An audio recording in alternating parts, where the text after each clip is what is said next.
Good morning. Oh, funny games.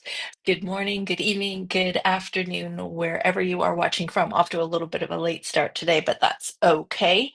It's a beautiful sunny day here in Vancouver, and we have a lot to talk about. And I've got some fun stuff to share with you, especially showing you some of the cruise ships that are in port today, and also show you the ship that I'm going to be sailing on in 2 weeks' time that you are going to be a part of this sailing because I am going to be taking you on board. So instead of doing our usual travel talk at 10 a.m. on Wednesday, September 3rd, we will actually be starting at 11. So fingers crossed, we start right at 11. I'm going to schedule it to start then. I will just be using my camera. I won't be using the desktop, so it won't be the usual experience where I can show your comments and stuff like that. But what the idea is that we're hoping Tammy and I are going on a cruise. We're going to be sailing on the Holland America Zandam. This is a smaller ship. I want to say on average is about 1,800 passengers. Oh, but we shall just look it up. And so it's not a huge ship. So it'll be interesting to be on board to, see how it feels. For those of you who have been on larger ships cruising, what are you doing? I don't even know what's going on there. Um, you'll recall that, it just feels a bit busy and a bit can be a bit confusing in terms of like where is everything, trying to find everything, that could be a challenge. Here we go. Okay, so specifications for this ship. Passengers 1,432 to a maximum of 1,718. That would be assuming that any berths, cabins, that could have three passengers are full with three passengers. Any of the cabins that could have four passengers are full with four passengers. So 1712, I think I said, is the maximum with everything fully booked to the hilltops. The hilltops, I don't know why. Um, but yeah, so that is what we're going to be sailing on. So we're going to be taking you on board, hopefully, assuming we can get on early, which Tammy has the magic touch when it comes to cruising. So we will be taking you on board and taking you on a little tour of our ship. And yeah, we'll show you what we can show you. Then we're going to be sailing off to Alaska. So that should be a very interesting, fun ride. I've sailed up to Alaska once before, but this time we are departing from Vancouver. So we're going to be sailing through I guess they call it the Inside Passage, although technically it starts, I believe, in Seattle and ends basically once you hit Alaska. So it's basically all along the coast. Why they call it the Inside Passage, I don't know. What's the Outside Passage if that's the Inside Passage? Anyways, we're going to be sailing between Vancouver, well, British Columbia coastline, Vancouver mainland, and Vancouver Island. So that should be interesting because we'll have basically going to have land on both sides of us. I mean, you're not going to be able to see it necessarily at all times, but we'll see what we can see. So yeah, that's gonna be quite interesting. So I will be trying to post a bunch of videos and stuff like that while we're on. I might pop on live a few times. So now more than ever, if you haven't already subscribed, please do so, because then you'll get notification, especially if you hit the notifications button, then you'll get notified whenever I go live. And so sometimes I will just try to do some pop-ups and just show you if there's anything interesting going on. If we're seeing any whales, although if you've ever been to Vancouver, you'll know that it's pretty common to see whales here. If you take the BC ferries, the ferry across to Vancouver Island, again, not uncommon to see whales. Or you can do whale watching tours, but I mean, you can just be down on the beach and you'll see whales. I mean, not all the time, but it can happen.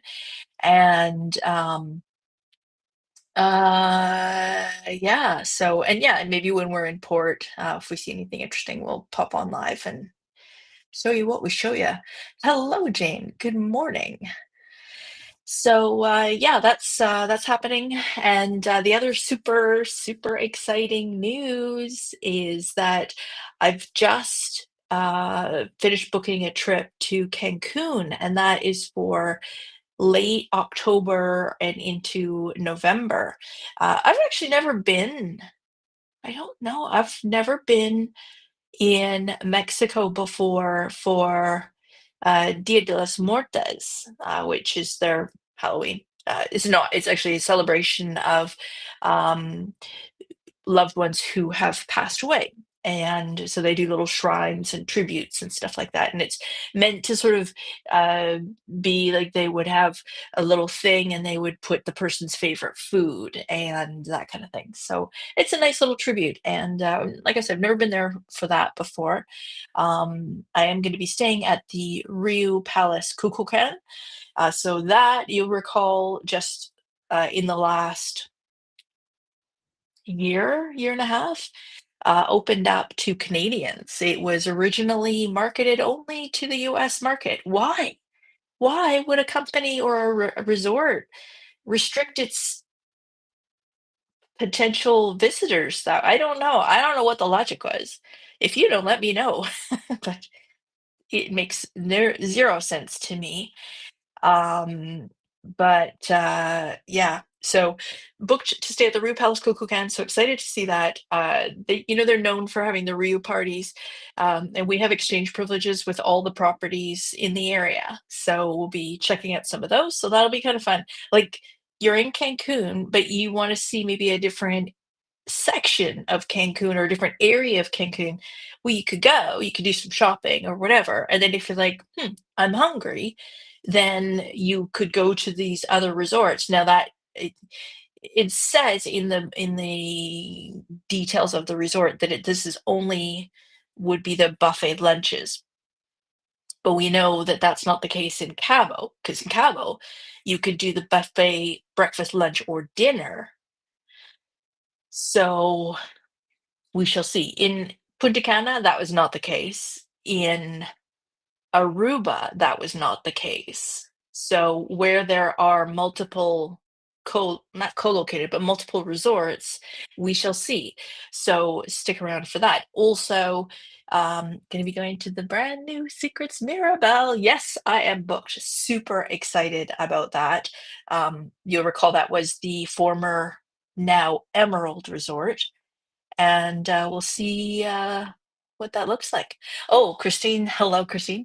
Says, look forward to my Alaska coverage of Ketchikan, Skagway, and Juneau, visiting those parts in June 2026. Now, you said you're sailing out of Seattle, I believe, and I want to say, did you say Celebrity? I think you said Celebrity. Um, so I won't be able to tell you about that experience other than I did sail from Seattle. Nice enough, Seattle's a fun place to visit. Super quirky city, super um, uh, eclectic, lots of cool bars. It's interesting. And Pike Market, of course, you have to go to Pike Market. Beecher's cheese. Oh, best mac and cheese you'll ever have. It'll burn the crap out of your mouth, but that's okay because it's worth it for the flavor. Um, Juneau, it's probably going to rain. Ketchikan, who knows? Mixed bag.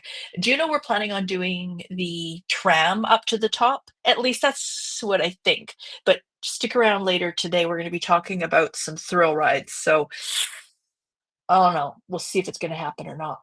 And Skagway, I don't know. I mean, I'm not a fan of Skagway. Now, the last time I was there, they had some damage to the port.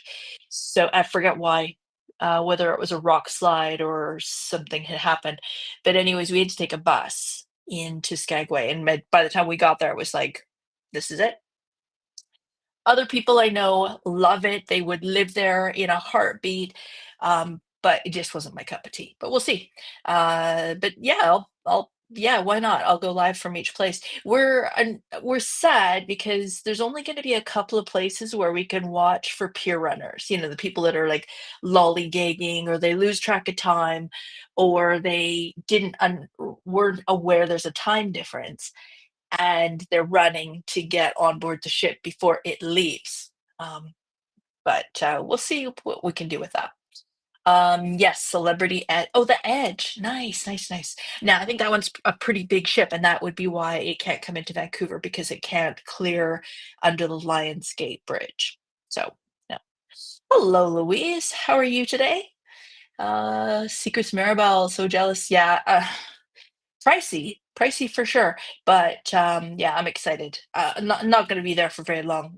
Majority of the trip we're going to be at the Rio, but the secrets will be it'll be interesting to see. Can't wait. Okay, so we got a big lineup. Oh no! Don't tell me I did all of these. Oh, I hate that. So frustrating. Fortunately, I think I still have all of these available. So I will ramble a little bit more while I quickly redo these properly. Download transparent background. There we go. Okay. So while that's doing its thing, um, yeah, so that's the vacation plan coming up. And then if we want to go the full meal deal, I'll let you know that South Africa is the third trip in the works, and just need to sort out dates and stuff like that. But that'll be it's a tricky one because you can't obviously can't fly there direct, but it's a case of whether or not to go via London or alternate. So probably we are going to be going via London because London's always fun, and of course, got to go for a pie and a pint, and fish and chips if I can find those. I'll tell you what, the last time I was in England, I was using Google Maps, and for love nor money could we find. I think we were literally riding on the bus, and if we saw a fish and chip shop or a pub that looked like they would have fish and chips, we were like, ding, and like run back to where we saw the shop. Could not find one anywhere. No chippies in London. What the heck? Very, very bizarre. But we did find a lot of other cool shops. And of course, there we go, magic. We did uh, find a lot of nice pubs. And of course, got to go and see Big Ben and, all the fun places. So, anyways, that's that trip. Not locked and loaded yet, but it is in the works. Okay, so let's get into our titles now that we have our system set up properly. So we have, topic number one, Dennis Phillips. This is the Facebook guy that I told you guys about last time when we were talking about hurricanes, and I don't have a screenshot of his Facebook page, but that's his name. So definitely, if you're curious about what's happening with these storms, with the hurricanes and stuff like that, he is, I believe, based in Florida. So his stuff is largely based on what's happening on the Atlantic seaboard in terms of those storms and stuff like that. But Hurricane Aaron, which I haven't looked to see where it's at today, but that is growing into a monster. And just looking at like how much this, if you have the Windy app, um it's amazing because you can see how the the trajectory of the storm, it's as predicted, and how much it's growing in size. Like, it is truly a monster. But he is one of the most accurate forecasters out there, and he's already having fun with going off on all the forecasts out there that are all like doom and gloom and the world is ending kind of thing. He's basically saying, no, it's not tracking that way. None of the data suggests that this is going to happen. So, who knows? Hello, John. Speaking of John, or speaking of which, the hurricane, it'll be interesting to see how it goes because from what I can see on the Windy app, it's going up, and it might get close to, like, remember, I think it was last year when one of the hurricanes, it went up past the eastern USA and past the Maritimes, Canada, and it went up and around towards to Scotland. I think Scotland got battered pretty good by one of the hurricanes. So yeah, so keep an eye on that, John. I know you're in York, so I don't know that it would affect you because it would have to come inland, but anyways, just keep an eye on that. So heading to, oh, interested in seeing the Rio Kukulkan for the upcoming visit. Yeah, glad you didn't try to type that out. That's a mouthful. Planning Cancun. Oh, October, November 26th. Cool, cool. I mean, it's dodgy, right? Because October, November, I mean, until the end of November, it's still hurricane season. So, fingers crossed everything's okay. But that's why we have Dennis Phillips to keep us informed. So yeah, I'm excited to see the Ryu. Yeah, this is the only elite club Ryu with elite club in Cancun. So by virtue of that is why I think that it will have well, I read the resort fact sheet. So on there it says that we do in fact have exchange privileges, but I don't believe that others can come to us because us being elite club usually means, it's one of those trickle down things. Elite club resorts, even if you're not in, like, elite club is just a room category. It's not a club or timeshare or anything like that. But if you're booked in an elite club, if you're not booked in an elite club room, you still have that aura of being from an elite club resort, which means to say we can go to everywhere else, but they can't come this way. So, but we'll find out more. Find out more once we get there. So stay tuned, John, for that. And I will be pumping out a bunch of videos um, uh, whilst I'm away. So, you know, stay tuned. Okay, so the Air Canada strike is over. Well, sort of over. They have come to an agreement. They had mediators. So I think it was like 2 or 3 in the morning of Monday, early, I guess it would be early Tuesday morning, that they finally came to um, an agreement. That's going to be ratified by the union, but suffice it that if you are flying with Air Canada anytime coming up soon, there could still be some delays because that's a lot. Like, flights were grounded for Air Canada, other than like Air Canada North and that kind of thing. But all the other flights were stopped completely. So there's all those displaced people that are being put onto other planes. And this is a really good time to do a reminder that if you are flying, if you have your seat selected, and if you do your online check-in 24 hours prior, you're less likely to get bumped than somebody who just pitches up at the airport, especially if somebody's doing that. I forget what it's called, the airport hack. Everybody thinks they call they call it the airport hack. And I've seen this with a few TikTokers. It's utterly stupid, in my opinion, where basically they wait until like 45 minutes prior to their flights departing before leaving for the airport, and then they do the mad rush trying to they're those people that are like, "Oh, my flight's leaving in 20 minutes," and they're at the back of the security line, and they're trying to butt in front of you. Um, some legit, some are totally legit. I'm not gonna dispute that at all. But if they're playing this silly game where they're arriving at the airport with the intent of arriving as short a period of time prior to their flight departing, I got no sympathy. I got none. They're playing a game, and when you're playing a game, you win or you lose. There's no other option. So, well, not in life. But yeah, so there could be some disruptions. So just bear that in mind. But Keith and Wendy, you should be just fine for your flights coming up in September.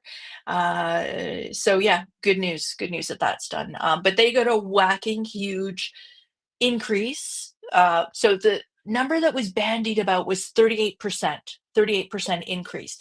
That is total targeted compensation though. So And for those who don't understand what that means, that's corporate speak for um, any extra benefits that they might get, any extra pension contributions that they might get, vacation time, all of that sort of goes into the big picture. Very handsy today, huh? Very gotta talk with my hands. I put a pen in my hand, and then maybe I stop. Um, and yeah, so this is gonna have repercussions. They also the big, big, big win for them is they now get ground pay. So I am not have that in my hand. It's gonna make noise. Um, when they're on the ground before the cabin doors are closed, normally that's as soon as they would close the doors and push back, that's when they would start to get paid. But now, whilst they're standing there waiting for you to put your bag in the overhead bin and get sat down and put your seatbelt on and all that good stuff, whilst you're doing all of that, they are going to be getting paid. So huge changes. Delta was the only other airline that was doing this. I believe that's the only other airline in North America to do this. So if you're booking a flight for, like, this is another question now.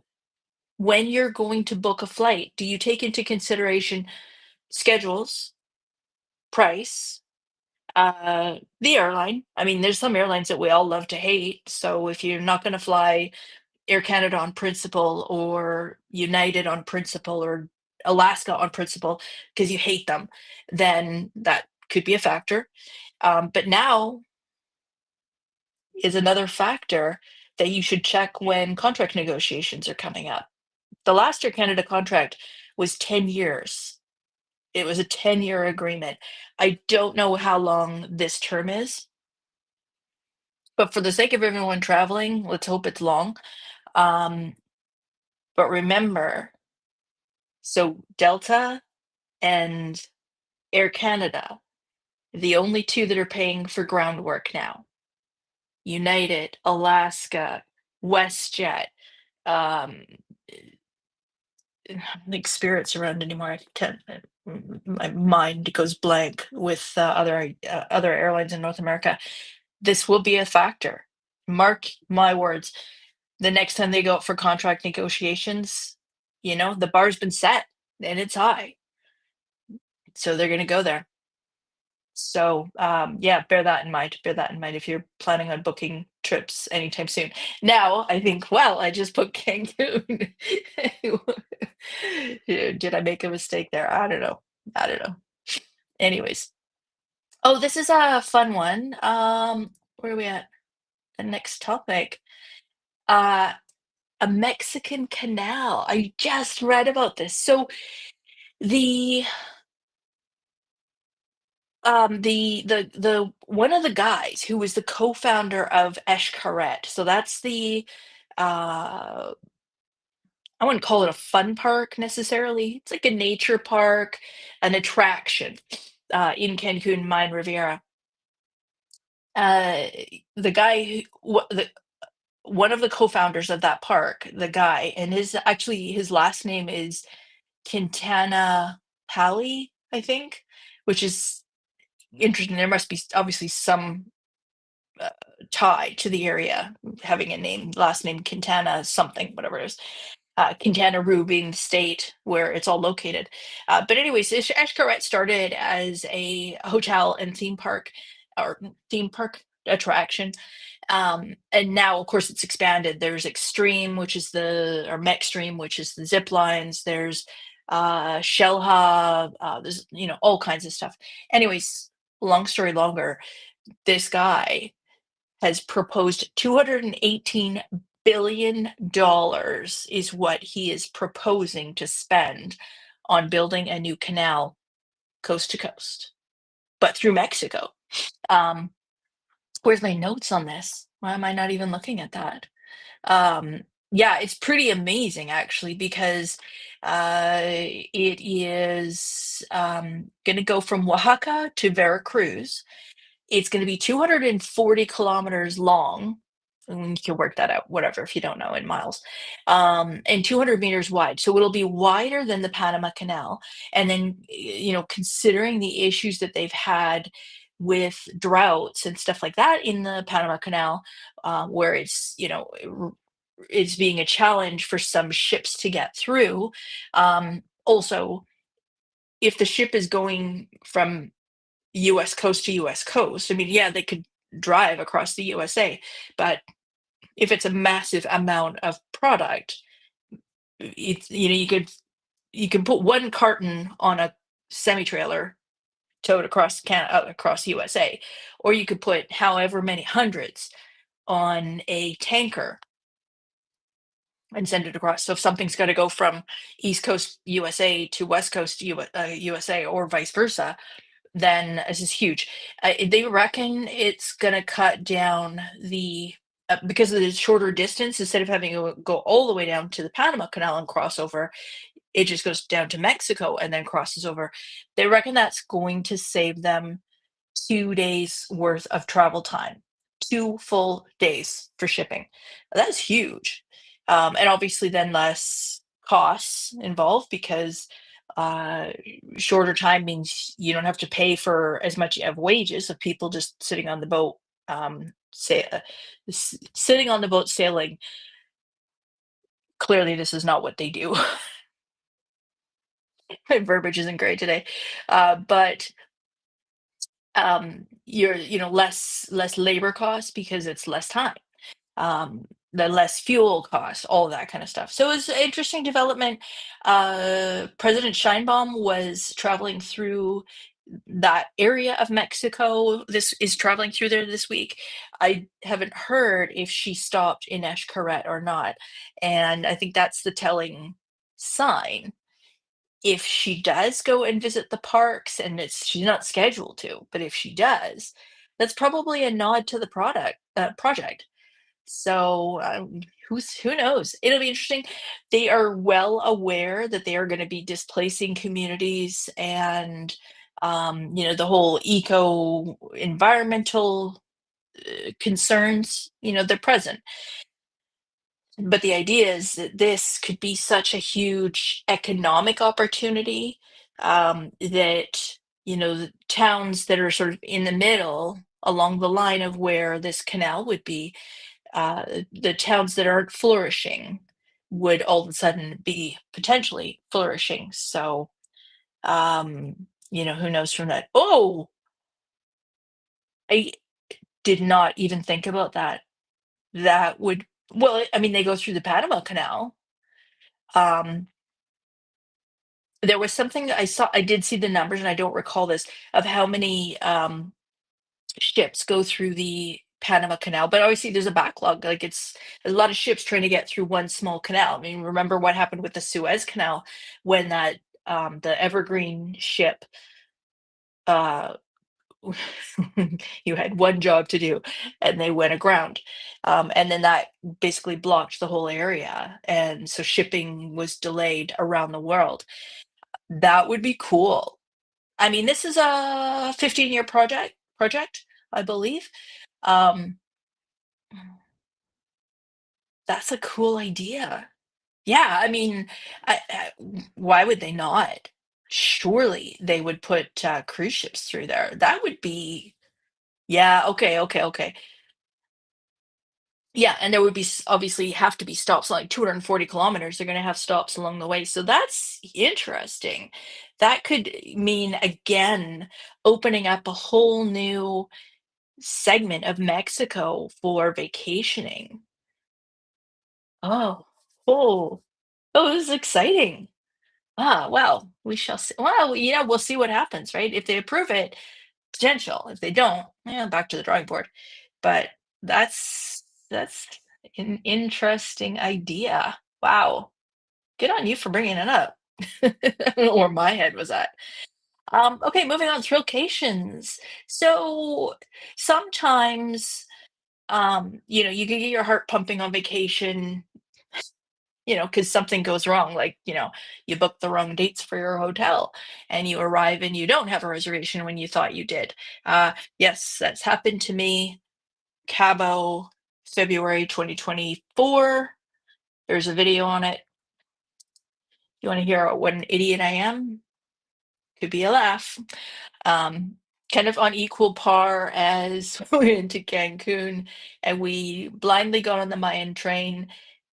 Didn't know much about it. I'd watched as many YouTube videos as I could find, had read as much as I could find out about it, but we still didn't know, like, when we get to Playa del Carmen, how do we get from there into town?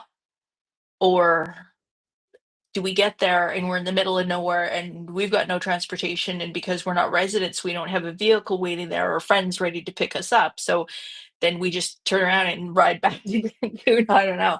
So that was that one wasn't as thrilling or as sort of heart pounding, but nonetheless, the worst I think for me was taking an easy drive around Maui. We hadn't booked a car rental for the entire duration of our stay, but for the last day, I'd looked at shuttle costs, and of course, everybody's staying in Maui is usually staying in the Kihei area, and no different for us. We were there, and so we rented a car on the last day because to take a shuttle from there to the airport about the same price. It was a little bit less than renting a car because we'd waited so late. And then fun fact, pro tip: if you're going to Hawaii or if you're going anywhere, and you are going to need to rent a car, the minute you decide to go, rent a car.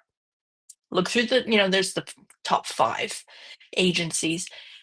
Look at the prices, book it, because I swear to you, prices will change, and, unless you're doing something weird, you can cancel your car. You can cancel it, you can modify your reservation.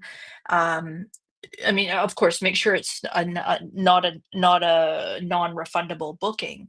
And you would have to watch that if you book through some online tour operators, OTAs, online tour agencies like Expedia might have some reservations that are non-refundable.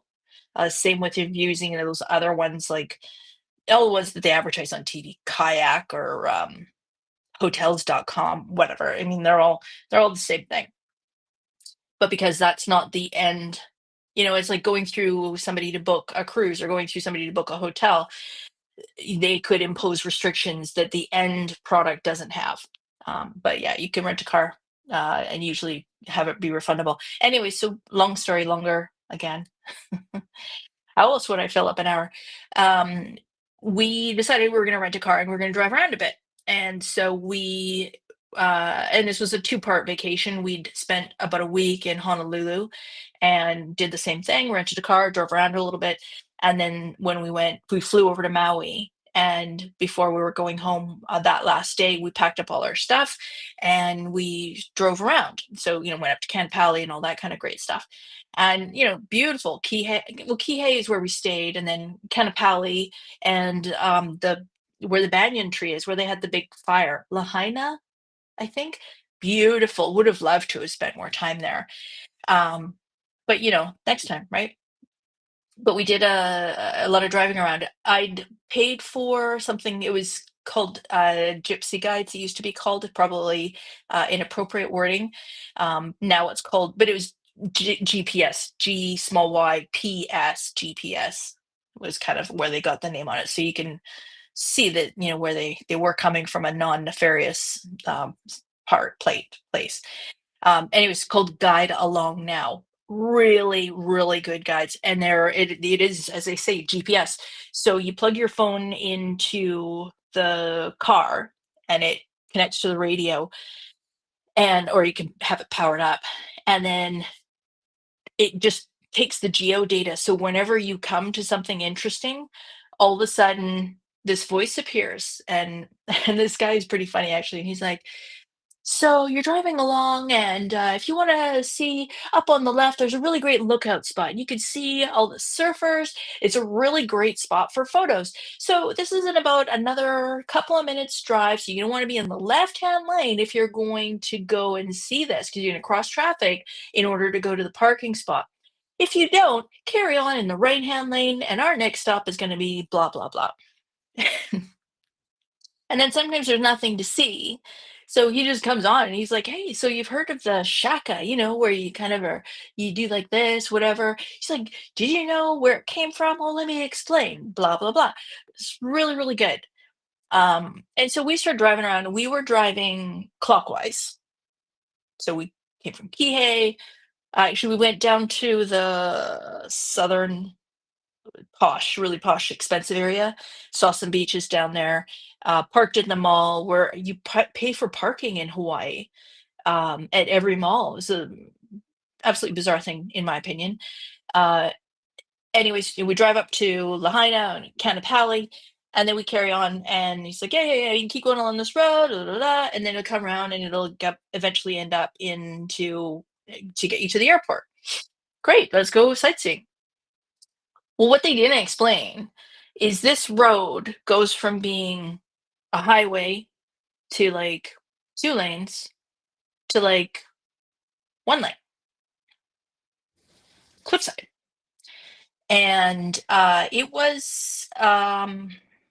was not thrilled about it. Let me see here. So I think I have two pictures of it. That's one of them. No, that's not it. That's one of them. So that kind of gives you an idea of how narrow the road was. So at some points, where was it? Is it here?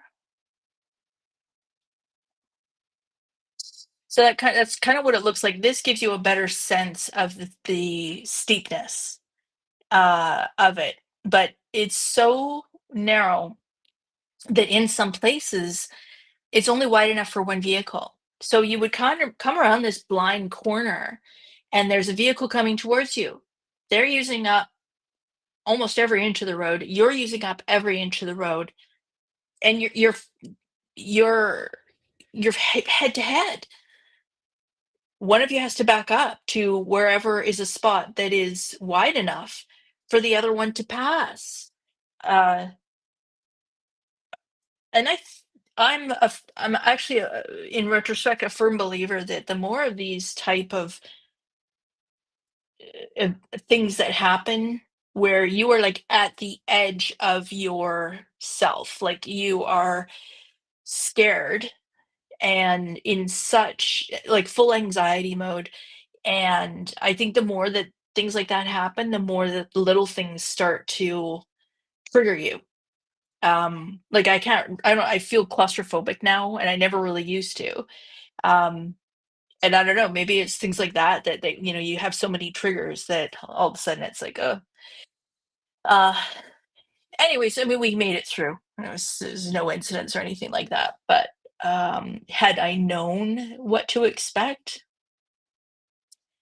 we wouldn't have gone that way. That's for sure. But yeah, there's some other stuff that people do on purpose. Like this was one of them that I was showing you. So this is the road to death, road of death. In Bolivia, it was deemed to be the world's most dangerous road highway. With what did I say, 20 cars each year would fall off the side of it. Like that was not unlike the highway in Maui. Which what was it called again? It was oh, I can't see that because it's covered up by my stats on there. I don't think I could pronounce it anyways, but anyways, in Bolivia. So this the highway, they realized it was just so so so dangerous that they started building a new highway that was safer. And whilst they were building the new highway, people were using it because they didn't want to keep using this one. I mean, do you blame them? Um, and now it's being used as a mountain biking trail. And it starts at like 4,000 meters above sea level, so it's not uncommon to have snow up there, and it takes like 6 or 7 hours to go up and down this highway. But there's still people that don't make it from that. Uh, no, it's not the road to Hana. The road to Hana is, let me get rid of this. The road to Hana is at the south end of the island. We actually didn't do that. That's one that has a bunch of switchbacks. So it's like Whistler, but 10 times worse. If you've ever driven up, well, Dean has. But for the rest of you, if you've ever driven up to Whistler, you'll know that it's along the edge of the hillside, right? So it's just switchbacks after switchbacks. So if you have motion issues, you definitely want to take some gravel or something before doing that. The road to Hannah for sure. Whistler, no. But yeah, no, that's a different area. But that is what I thought it was, or that is what I thought it was called. But yeah, no, it's on. Where's it here?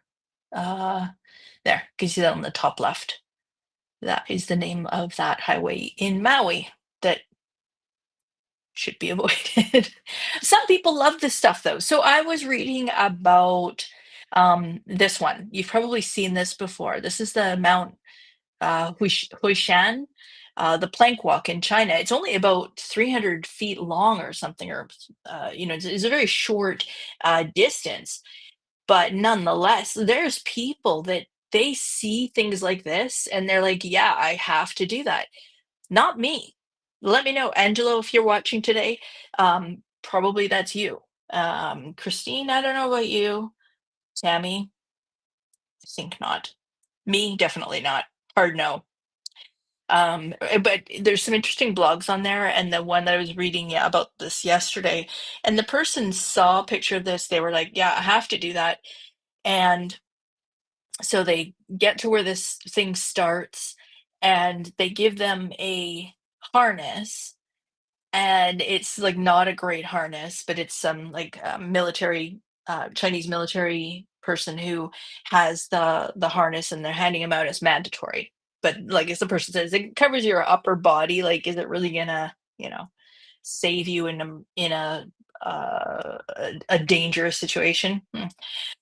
Um, and then you go out on these planks, and then there's people. It's you go to the end of it, and that's it.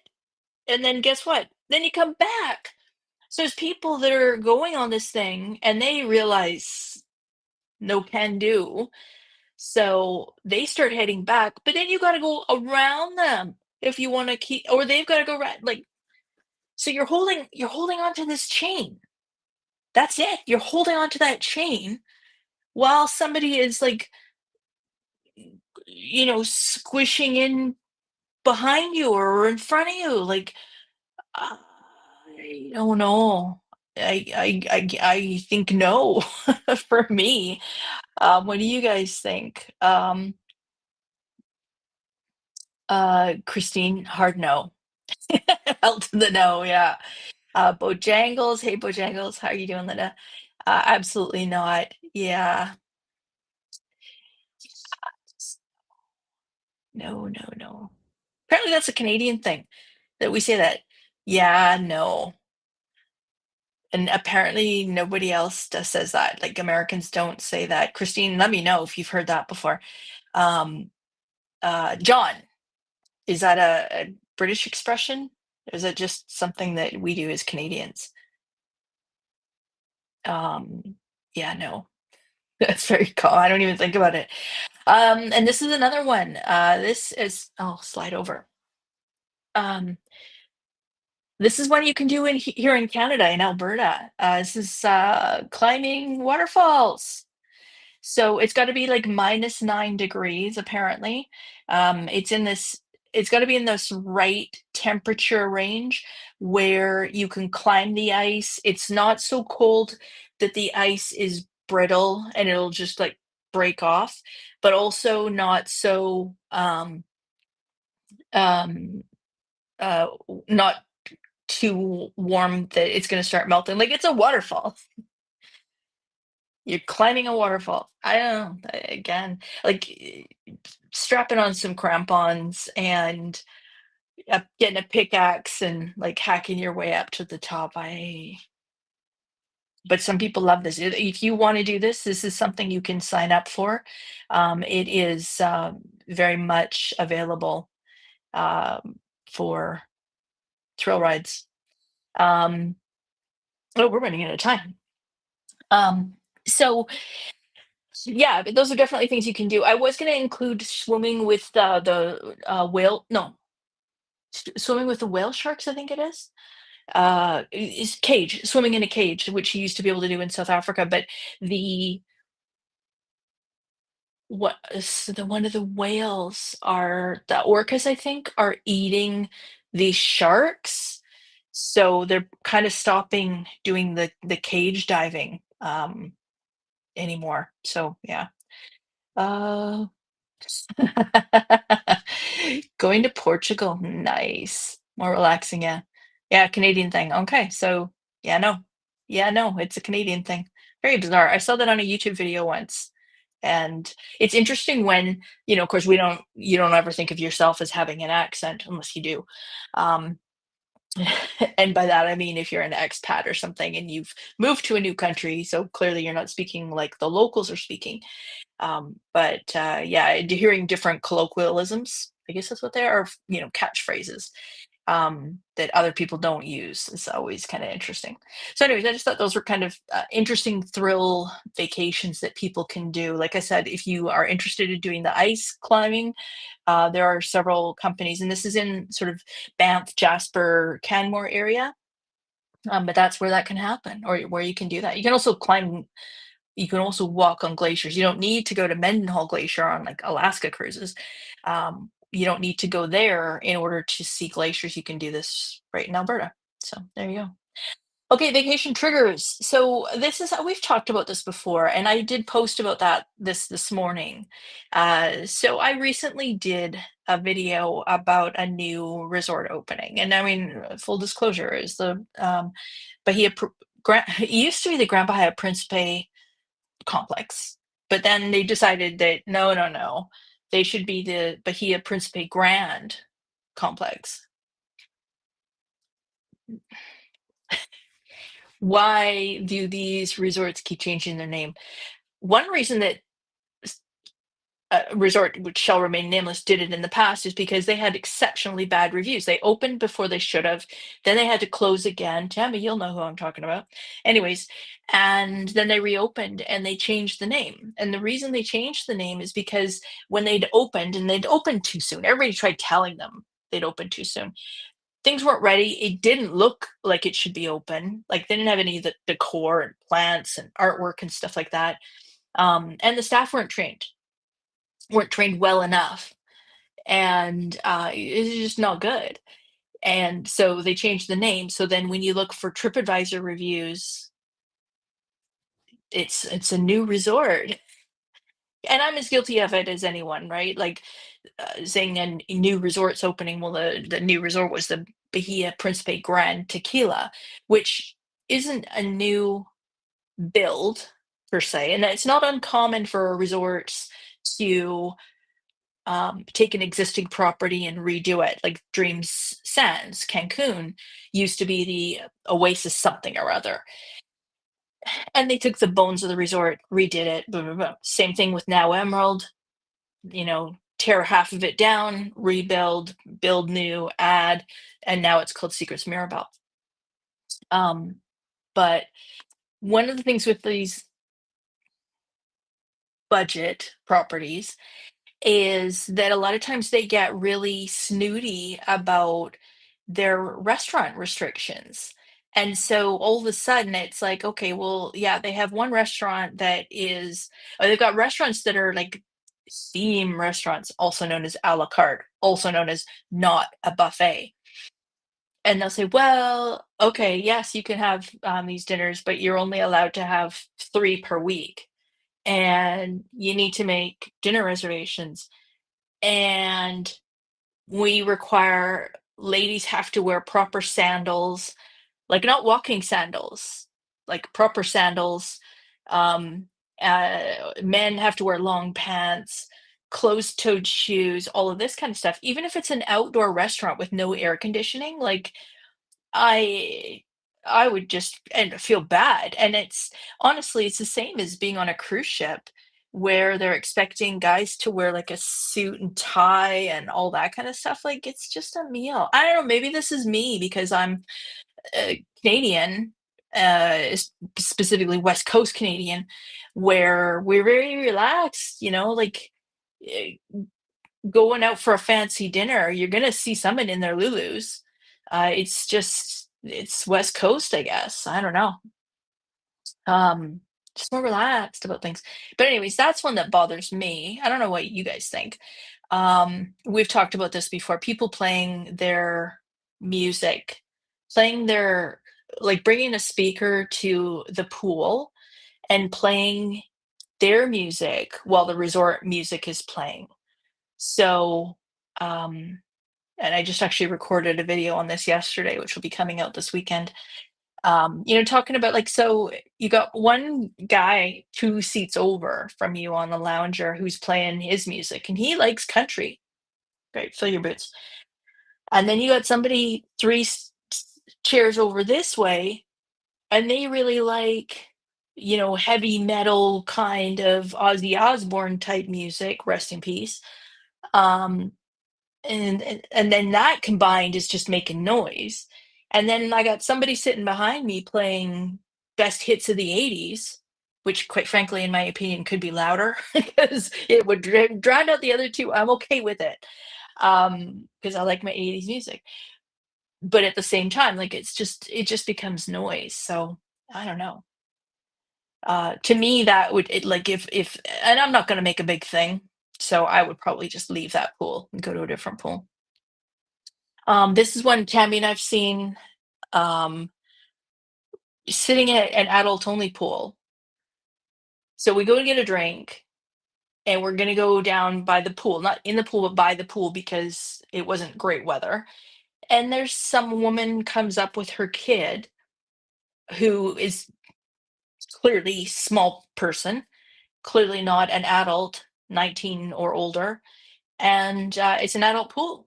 And the kid gets in, swims, and one of the pool attendants or staff people comes by and has a word with her, and she's gesticulating and you could tell she's upset. Like, adult is adult, like why you gotta not follow the rules? I don't know. Chair saving, I think we all agree on that one. That's an issue. I was asking my husband about this too. When a resort, like a cheap resort, only has draft beer, like they don't have beer in a can or in a bottle. John, do you agree with me on this one? I'm sure you're English, so you must be a beer drinker. Um, oh, what are you saying? I can get rid of everybody with my 70s. What is this? Frog Rock? I don't know what that is. I like that Sirius radio station, the yacht music. I like that. That's fun. That's kind of um bit of a throwback channel. A little bit of everything. Good mix. Chair saving for hours and hours. Yeah, exactly. Chair saving at 6 a.m. Chair savings for a group of 10 people. And half of them don't show up at all for the whole day. But meanwhile, that chair is not able to be used by anybody else by the pool. People who want to use a chair, a lounger. Um, some of my friends, this doesn't bother me, but if they give you plastic glasses for your drinks, in especially in areas other than the pool, like where it's a safety hazard, or you're using generic glasses. So, if you get well, this would maybe be okay for, oh, I guess over here, okay for a wine glass, although this is plastic, so that would not be cool. But if you're going to order a martini, you don't want to get it in a goblet like this, right? Um, yeah. Uh, People smoking not in the smoking area.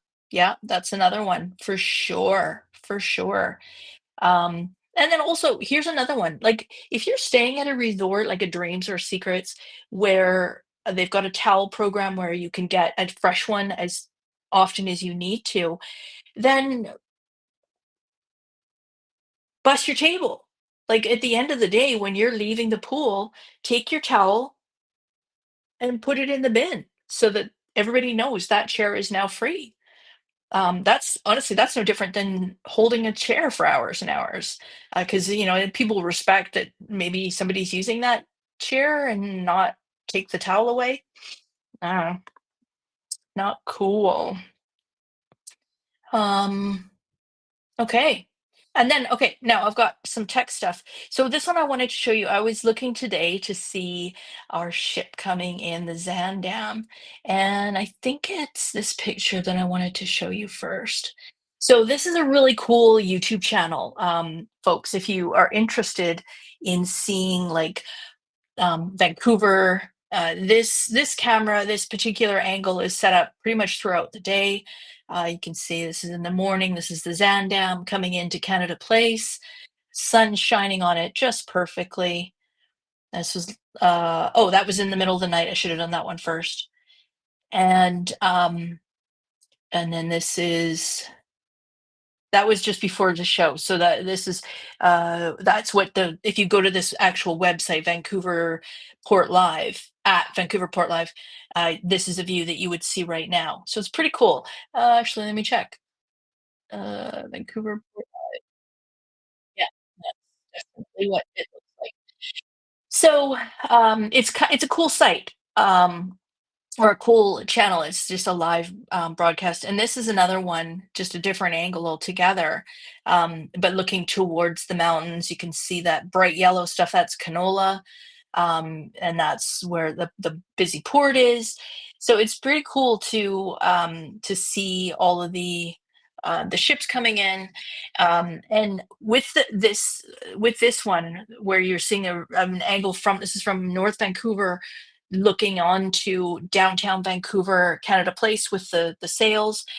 This guy has a really good website, a really good YouTube channel. He's got all these links, and so you can see the top one where it says the 2025 cruise schedule. That's what this looks like. So you can actually see each day the ship that's coming in, what time it's coming in, what time it's leaving, and which side of Canada Place it's going to be on. So that's always kind of interesting, especially if you're going to go into that area and you want to know what's happening or if there's any ships coming in.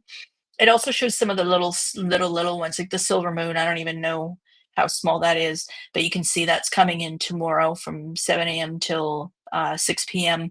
and it's going to be on the north side. So kind of informative. This is another site with this one was his pilot schedule. So the third one down on the links there. And on this third one, you can see it shows the pilot boats. So this doesn't really mean a lot. What I will say is go into the comments of his video, and you will see him often talking about what time the ships are coming in, and and he'll talk about whether or not if the pilot so the pilot boat has to accompany the ship entering and exiting the port. Sometimes the pilot boat captain will come on the ship and they will actually drive the boat, for lack of a better word. They'll take control and guide it out. This would be more in ports where there could be lots of traffic, where it's dodgy conditions, like large ships sailing under the Lionsgate Bridge. That only happens at very specific times of day. Norwegian Joy, we did um, the first cruise of theirs. I forget what it was called, and it was a very specific time because we cleared the bridge by like what was it, 5 feet or something. Not very much. Made for some amazing photography and stuff like that. But suffice it, they want to pilot the pilot who lives here, who knows the waters, who knows the conditions, that kind of thing. They will guide the ship out as opposed to having the regular captain manning the controls, where they may be used to conditions in lots of different places, but not necessarily specialize in Vancouver conditions. So yeah, so it's pretty interesting. And when the pilot's summoned, it gives you an indicator of when the ship's going to be leaving. So you can watch that. Um, John says, does agree with the beer thing. Oh, progressive rock, duh. Including the Canadian band Rush. Oh, not my favorite. I know. Yeah, go Canadian, but just not my cup of tea. So yeah. So anyways, yeah, check out those channels for to see if you want to see the ships coming in and stuff. Like it's just fascinating to watch this. So Vancouver Port Live is one, and the other one, and this one rotates between views of the cruise ship area as well as Science World and the other bays and stuff like that. So Vancouver City Views is more from that side, whereas the other one is from North Vancouver, overlooking the city in Stanley Park. So yeah. So I hope you enjoyed that today. If you did and you haven't already done so, please consider giving this video a thumbs up. And like I said, going to be going live once we hit Alaska, or once we get on board the ship for Alaska. So sign up for subscribe, please. And if you sign up for notifications, then you'll get notified whenever I go live. If it's just a short little video and we're just showing you what it looks like, torrential rain or gorgeous sun, um, who knows? Fingers crossed, though. Hopefully you'll see a video of me winning a jackpot in the casino. That I'm really hoping for. So we'll see. Fingers crossed, though. So thanks for tuning in today. I hope you have a great rest of your day. I hope you have a great weekend. And we will be back next Wednesday with more fun travel talk. Thanks for tuning in. And we'll see you next Wednesday. Bye for now. Oh, where's one? Oh, thanks for watching.